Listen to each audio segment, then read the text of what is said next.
Hello everyone, আজকে আমরা compiler design আরেকটি টপিক নিয়ে ডিসকাস করব, যেটা হচ্ছে ফলো ফাংশন।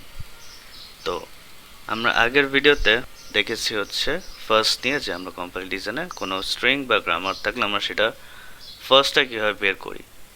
সো ওই ভিডিও যদি না দেখে থাকেন, ওইগুলোর লিঙ্কসগুলো হচ্ছে নিচে দেওয়া থাকবে, আপনারা কাইন্ডলি ওইটা আগে দেখে তারপর ফলো এটা দেখতে আসবেন। কারণ ফার্স্টটা যদি না বের করা জানা যায় তাহলে হচ্ছে ওইটার বাদে ফলো ফাংশন আমরা ইউজ করতে পারবো না বা শিখতে পারবো না।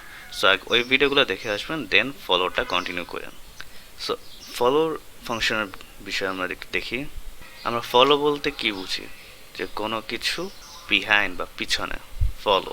আমি যদি এক্সাম্পলটাকে একটু চিন্তা করি, এখানে আমাকে একটা গ্রামার দেওয়া আছে এবং এই গ্রামারের আমাকে বলেছে যে ফলো অফ বি বের করতে। তো আমার বিটাকে কে ফলো করতেছে সেটা আমাকে বের করতে বলছে। আমি দেখতেছি আমার বি এর পরের যেই term, that is immediate next টার্মটাই হচ্ছে তার ফলো। দ্যাট ইজ এখানে আমার এ রয়েছে, এটাই হবে বি এর ফলো। তো সহজ কথা যদি আমরা বলি যে যেটার ফলো বের করতে বলা হয়েছে, আমরা তার নেক্সট ইমিডিয়েট টার্মটাকেই চুজ করবো ফলো হিসেবে। আশা করি ফলো জিনিসটা কি সেটা আর কি আমরা বুঝতে পেরেছি। এখানে কিছু পয়েন্টস রয়েছে যেগুলো আমাদেরকে অলওয়েজ মনে রাখতে হবে। তা হলো, স্টার্ট ভেরিয়েবলের ক্ষেত্রে আমরা ডলার অলওয়েজ ইউজ করি। সো এখানে স্টার্ট ভেরিয়েবলটা কোনটা? স্টার্ট ভেরিয়েবলটা হচ্ছে এ। এটা হচ্ছে স্টার্ট ভেরিয়েবল, যেটার ফলোতে অলওয়েজ আমরা এই ডলারটা ইউজ করে থাকি। এখানে আমরা অলওয়েজ সেকেন্ড ব্র্যাকেট ইউজ করব।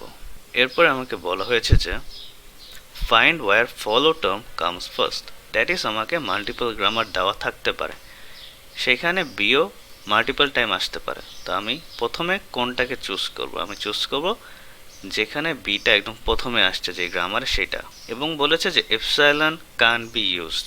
আমরা যদি ফার্স্টটা দেখে আসেন, ফার্স্টে কিন্তু আমরা এপসাইলন ইউজ করেছিলাম, যে কোনো স্ট্রিংয়ের বা গ্রামারের ফার্স্টে কিন্তু এপসাইলন হতে পারে।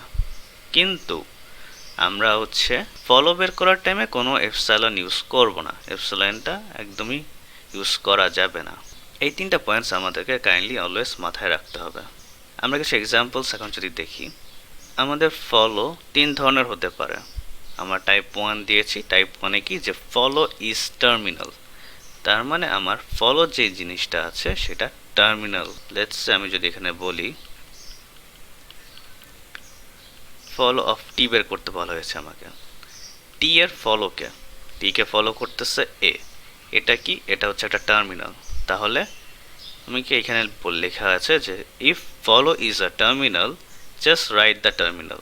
তার মানে যদি আমার টি এর বা যেটার ফলো বের করতে বলা হয়েছে সেই ফলোটা যদি টার্মিনাল হয়ে থাকে তাহলে আমি জাস্ট টার্মিনালটা লিখে দিব, এটাই হচ্ছে তার ফলো। টাইপ 2-তে বলা হয়েছে যে follow is not present or last pause. That is আমাকে ধরুন বলা হয়েছে ফলো বি বের করতে। এখন বি এর কি কোনো ফলো আছে? আমার বি এর এখানে কি কোনো ফলো আছে? বি এর পরে কিন্তু কোনো ফলো নেই। তার মানে কি, আমার ফলো ইজ নট প্রেজেন্ট। অথবা বলতে পারি যে এই বিটা, যেটা বি হচ্ছে ওই গ্রামারের লাস্ট পজ বা লাস্ট পজিশন। তো যদি আমার এরকম গ্রামার দেওয়া থাকে যে আমার বি এর কোনো ফলো নেই, তাহলে আমি কি করব? আমি এসে তার যে নোডটা আছে, start node, that is a, সেইটার ফলোটা বের করব।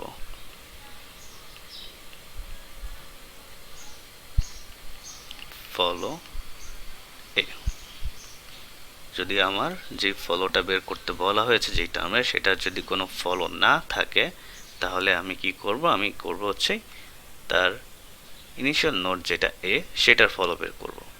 এখন এর নোড কি হবে? আমরা কিন্তু এর আগে রুলে দেখে আসছি যে স্টার্ট ভেরিয়েবলের জন্য ডলার অলওয়েজ থাকে, তাহলে আমার এখানে অলওয়েজ ডলারটা থাকবে। আমরা যদি আরেকটা এক্সাম্পল দেখি পাশে, যে E equal to E prime, এটার ক্ষেত্রে আমাকে যদি এখন বলা হয় ফলো অফ ই প্রাইম বের করতে, আমরা কীভাবে বের করব? আমরা দেখতেছি যে এটার পাশে কিন্তু কোনো ফলো নেই। সো আমরা কি করব, আমরা ঘুরে এসে ই এর ফলোটাকে বের করব। ই এর ফলো কি, ইটা হচ্ছে একটা স্টার্ট নোড, সেটার ফলো হবে অলওয়েজ ডলার।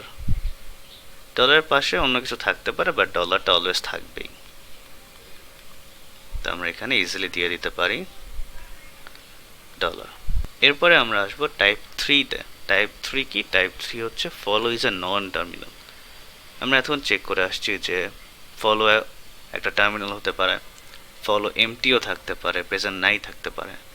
এখন আমরা দেখতেছি যে ফলো একটা নন টার্মিনাল। এখানে কিছু জিনিস মিস হয়ে গিয়েছে, যেটা আমি একটু অ্যাড করে দিই। যেমন ই prime equal to plus T E prime epsilon. আচ্ছা, তখন আমার কাছে এখানে দুইটা স্ট্রিং দেওয়া, দুইটা গ্রামার দেওয়া আছে। এখন আমাকে বলা হচ্ছে ই প্রাইমটার ফলো বের করতে।